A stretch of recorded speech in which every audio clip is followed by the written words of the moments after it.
Ladies and gentlemen, welcome everybody here to another episode of The Lunchtime. I hope you guys are excited here today for what is in store. We got ourselves some talking points. We're going to talk a little bit more about this. Sorry that I'm a few minutes late. It looks like I'm 3 minutes late. I was having some problems. There was some issues with OBS. There were some issues with launching the software and everything, but I think I got it all sorted out here. Guys, welcome everybody to the live stream. Hope you guys are ready to talk a little bit about some Samoa Joe news. There's obviously news around the wrestling world in general. Not a lot of stuff to review here today, obviously, because there was no shows going on last night.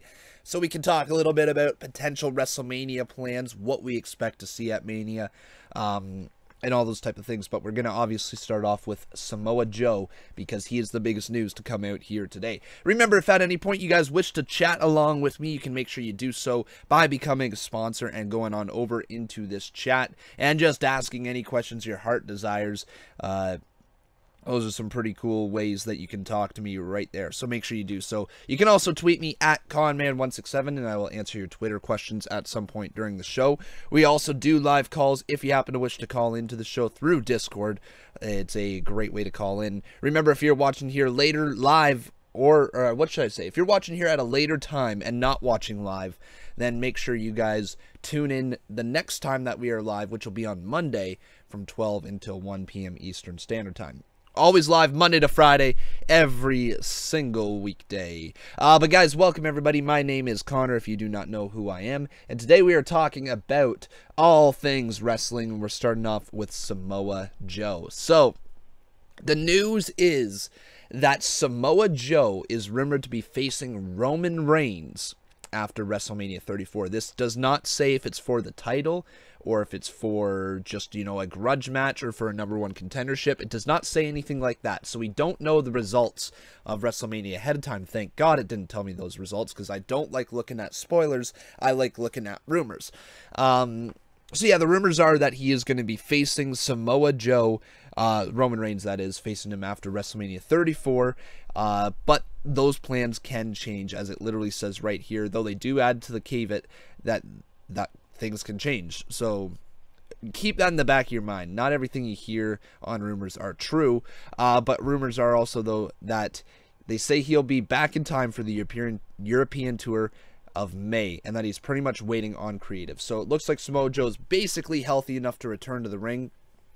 He's just waiting on a creative direction, and it sounds like that's going to be Roman Reigns. I would not be surprised to see Samoa Joe appear the night after WrestleMania. I could see him being kind of like the big return. You know how Finn Balor was the big return last year? I could see Samoa Joe being the big return this year. And let's go back to that for a split second there. Let's think about that. Yeah, Finn Balor last year when he returned from injury was the night after WrestleMania, and man, oh man, he seemed like he was what was it, like he was so overhyped to return, and then he never really kind of elevated himself back to the main event levels. He's just kind of been around, you know, in the mid-card purgatory recently. So hopefully that doesn't happen with Samoa Joe. Hopefully he returns to his huge momentum that he had before he got injured. You know, the guy was facing Brock Lesnar and being an absolute standout, a methodical heel, you know, putting the microphone down and whispering to Paul Heyman that basically, yeah, I'm going to choke you out. Just letting you know, I'm choking you out right now, just so you know. And then he goes ahead and does it. I love Samoa Joe. He is great and all that. I see that we do have a caller waiting, combined drop. I will get to you if you can stick around for probably about 10-15 minutes as we go through all the rumors, because I like to do the rumor roundup right off the start of the show. So, yes, we'll move on with the rumors here. There's something about Hulk Hogan in the news right now. Hulk Hogan is rumored to be returning soon, which is intriguing. I wonder if he is set to return, you know, at WrestleMania and get in one of those legend spots. I mean, it would be really interesting to see Hulk Hogan back, even if it's just for, you know, like a one-off night sort of thing, just to see that WWE has kind of put him back in their good books. You know, you like to see the guy who basically made the company what it is, you know, and basically was the face of wrestling for so long back in the WWE. So hopefully we get to see him back in there, even though he's been a controversial figure at best. Per Dave Meltzer, WWE apparently said AJ Styles will be working house shows this weekend, so whatever his injury is, it may not be as serious as thought. So that is great news right there. That is basically the latest update to AJ Styles, is that he is set to work some dates coming up, and they're non-WWE TV dates, so that would mean a house show or a live event, whatever you want to call it. And so AJ Styles obviously is not as hurt as everybody kind of expected, which is really good. That just means, though, he may just be dealing with some nagging injuries, and then he just needed a week off, and all things are good in the world of WWE, you know. Looks like we're still set for the AJ Styles Shinsuke Nakamura match that is set to happen come WrestleMania, which will be really cool. Be lots of fun to watch that match. Hopefully that does go through. But guys, if you are excited to see AJ Styles versus Shinsuke Nakamura, please give this video a thumbs up right there. You see this thumb right here? Yeah, this video a thumbs up right there. You gotta like this video. That helps me out a ton. Obviously, also, if you're watching at a later time through YouTube, make sure you like this video right away. But live streaming people as well, make sure you like this video. They do help out with the ratings. Okay, so those are the major rumor roundup. There's a last little thing here about the XFL. Apparently, Vince McMahon announced the return of the XFL so early because he found out the new football league, Charlie Ebersol, would be launching. So apparently there's a new football league out there. I don't really care about it, to be honest. Yeah, I honestly don't care. There's something here about War Machine. So the tag team known as War Machine. Let's take a little read through here. So WWE's moved away from branding every wrestler they bring into NXT with a company-owned name, especially ones who built a brand internationally and on the independents. But when they signed Ring of Honor and New Japan's War Machine, a lot of folks figured they have to revert to their old ways. Sure, the former Ring of Honor and IWGP tag champs have a following under their gimmick they worked prior to signing, but it also has a continuous publicly traded WWE might not want in their PJ era. Among them, that Triple H Google test might bring up the former MMA fighter who legally changed his name to War Machine before being convicted to life in prison for brutally assaulting his ex-girlfriend. While there's no guarantee a name change won't come before they arrive on the screens of WWE Network, Hanson and Raymond Rowe have started on the NXT show scene. A week after showing up in Florida for a promo, they worked a match at the Jacksonville show on Thursday, March 22nd, where they were apparently introduced as War Machine. So War Machine has debuted in NXT, which is really good news. The tag team from the Indies, known as War Machine. You don't know for sure if they are going to be following through as War Machine. That could be pretty interesting if they do. Or they might have to change their tag team name, because I know they've got Heavy Machinery, they've got, what else do they have in NXT? They've got the Undisputed Era, they've got Sanity, you know, these are all WWE-owned names in the tag team division, and I'm not sure if they want to roll through with having a team name from the indies like War Machine, especially one that, like they said, isn't really PG of a name, because you just do one Google search of War Machine and you find the guy who changed his name, who sexually assaulted his girlfriend and has gone to prison and stuff like that. I'm going to do a quick live call here from Combined Drop, okay? Hey, Combined Drop, how you doing, man? Oh, hi. I've been waiting. I see that, man. That is awesome. Thanks for waiting. What's your question, my friend? It's all about Samoa Joe. Okay. So, do you know when he will return? So yeah, the start of the show here, they are saying that he is likely to return after WrestleMania, as he has plans with Roman Reigns to fight him. So that'll be really interesting.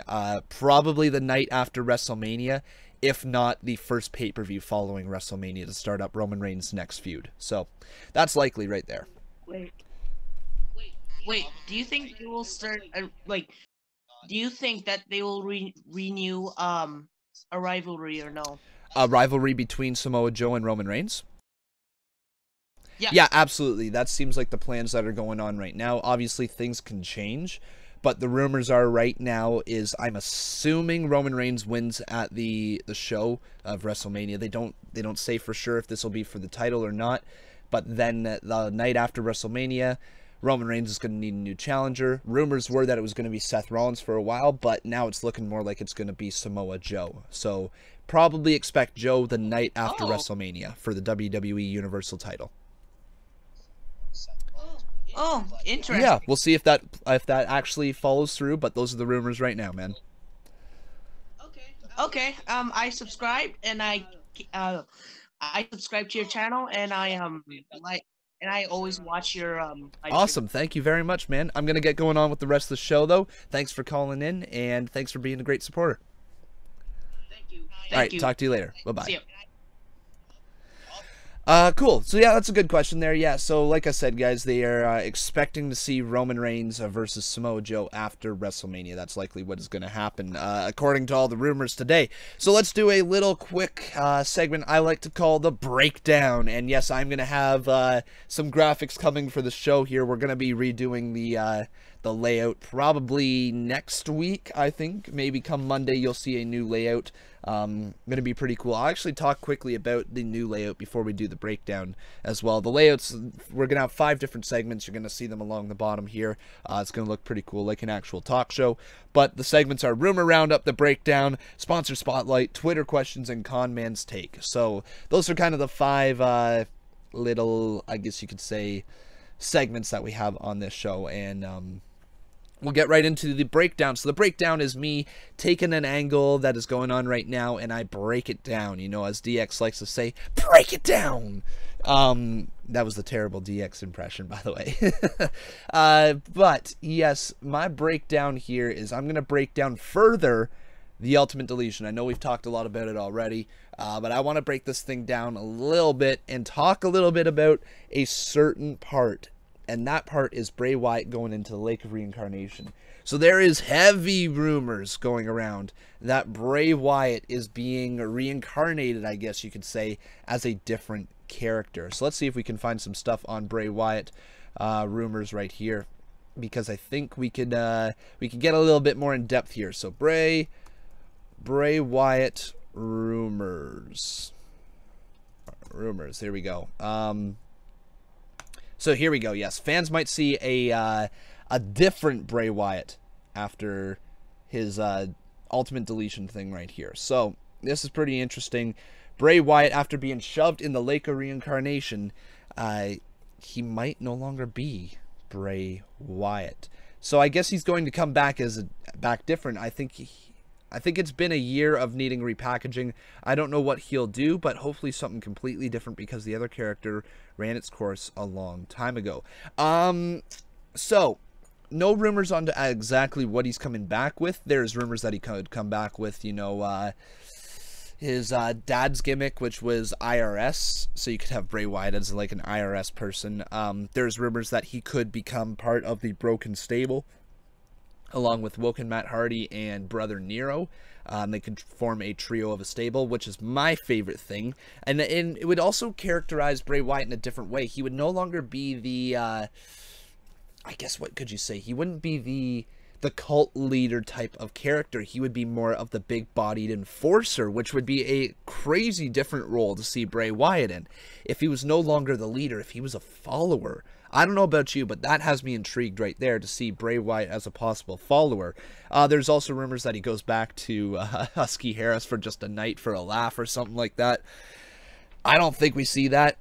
It could be a brand new gimmick entirely. So my take on it, the breakdown of that is WWE's obviously got a little tired of Bray Wyatt. They never let him win any feuds. He's probably one of the most inconsistently booked characters on the roster. I can't think of one person who probably is more inconsistently booked. Maybe Dolph Ziggler is right up there for Bray Wyatt and Dolph Ziggler, you know, for being inconsistently booked. Other than that, guys, Bray Wyatt, a repackaging is probably needed, because, you know, they just don't take this character very seriously. You know, they want to push this character, but they really just don't have the want to follow through with him. I mean, you got to look at his character overall. He did have a great run as the Bray Wyatt character. Didn't win a lot of feuds, but he did have a great run. He did manage to wrestle for the WWE title and go into WrestleMania as the champion. Last year's WrestleMania against Randy Orton. So that was an accomplishment. His character did win the WWE title, but he has never won any other title since. He has not won the Intercontinental Championship. He's never won the United States Championship. He's always been the guy who people feud with when they have nothing to feud over. You know, he's just always that guy. He's not the one in the title conversation. So WWE obviously misbooked him. They definitely kind of ruined a really, really intriguing character. I think it all started his downfall when he lost to The Undertaker at WrestleMania.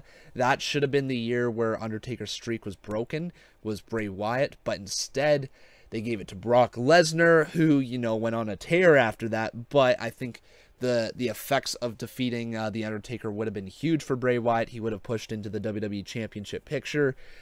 And now, unfortunately, it looks like we're going to get this character repackaged. So, a little unfortunate for Bray Wyatt. Great character, great delivery on the microphone. However, guys, there's so many characters over the course of WWE that have changed at times and become a different character. As long as they don't sway too far from the character, if it's complete repackaging, you know, and they never mention Bray Wyatt again, then, you know, but I would like for him to keep his name Bray Wyatt, and then for him to go down a different character path. I think that would be really cool. Just a complete change of gimmick, but keep the character name so that we can look back at his lineage and not say, wow, that Bray Wyatt character was a waste of time. We could say, wow, that Bray Wyatt character led him to this character, and let's hopefully that's what happens in the future. Alright, sponsor spotlight. I want to do a quick sponsor spotlight here. Now, what a sponsor spotlight is if anybody becomes a sponsor, once a day I will pick out a random sponsor that we have who supports the show each and every single month by donating $4.99 to become a sponsor. You get access to the chat over here, your name turns green and all that. So my sponsor spotlight today is Noah Rundle. You amazing human being, thank you so much for all the support. You have been in most of these streams ever since it started, and I appreciate that you've been a long-time sponsor. So yes, huge shout-out to Noah Rundle, the sponsor spotlight of the day. Okay, the last little thing is what we're going to do is we're going to do some Twitter questions, and then I could do Conman's take if there's anything you would like me to talk about, but it looks like the chat and the conversation is running really slow here today. So we got Steven Randall right here. He asks, do you think Joe versus Roman could happen? Yes, I really do. I really do think that's going to happen. I think that is the most logical direction for them to head in. You know, Joe needs to challenge somebody big. He needs to be back towards the main event title picture. And Roman Reigns versus Joe could be an excellent feud. I think we could see something really cool come out of that one. So, yes, I believe we will see Joe versus Reigns after WrestleMania. And it's too bad, though, because I would like to see Seth Rollins and Reigns go at it, but I think Joe and Reigns makes for a very intriguing dynamic, especially since Reigns is starting to get over a little bit. Joe and him could have put on an excellent feud, and their matches would obviously be incredible as well, because they are two awesome in-ring workers. But guys, unfortunately, I think that is all the news that we have today. This is a very much shorter lunchdown. I do urge you guys to make sure that if you happen to watch this on YouTube at a later time, you do join the live stream. You make sure you're around for the 12 to 1 p.m. Live stream. I know it's a difficult time for people as you do have school, you do have lunchtime, you're not at home, you're not watching, and I know that is the struggle with this series for people to watch because, you know, they don't watch here. But I am going to continue doing this every single Monday to Friday from 12 until 1. If you have the opportunity, make sure you're in here for the live stream. If you don't, then, you know, you can get your news at a later time from this. But guys, that is going to do it here today on the Lunchdown. We'll do one last quick little look on Twitter, see if there's any more Twitter questions. Nope, no more Twitter questions. No live callers, guys, and no people chatting in the chat. So I'm going to have to call her an end here for today. Thank you guys so much for watching. Love each and every single one of you. Make sure you leave a like on your way out, and make sure you subscribe to the channel as well. But that'll do it for me today, and I will talk to you guys on Monday when we do our next episode of The Lunchdown.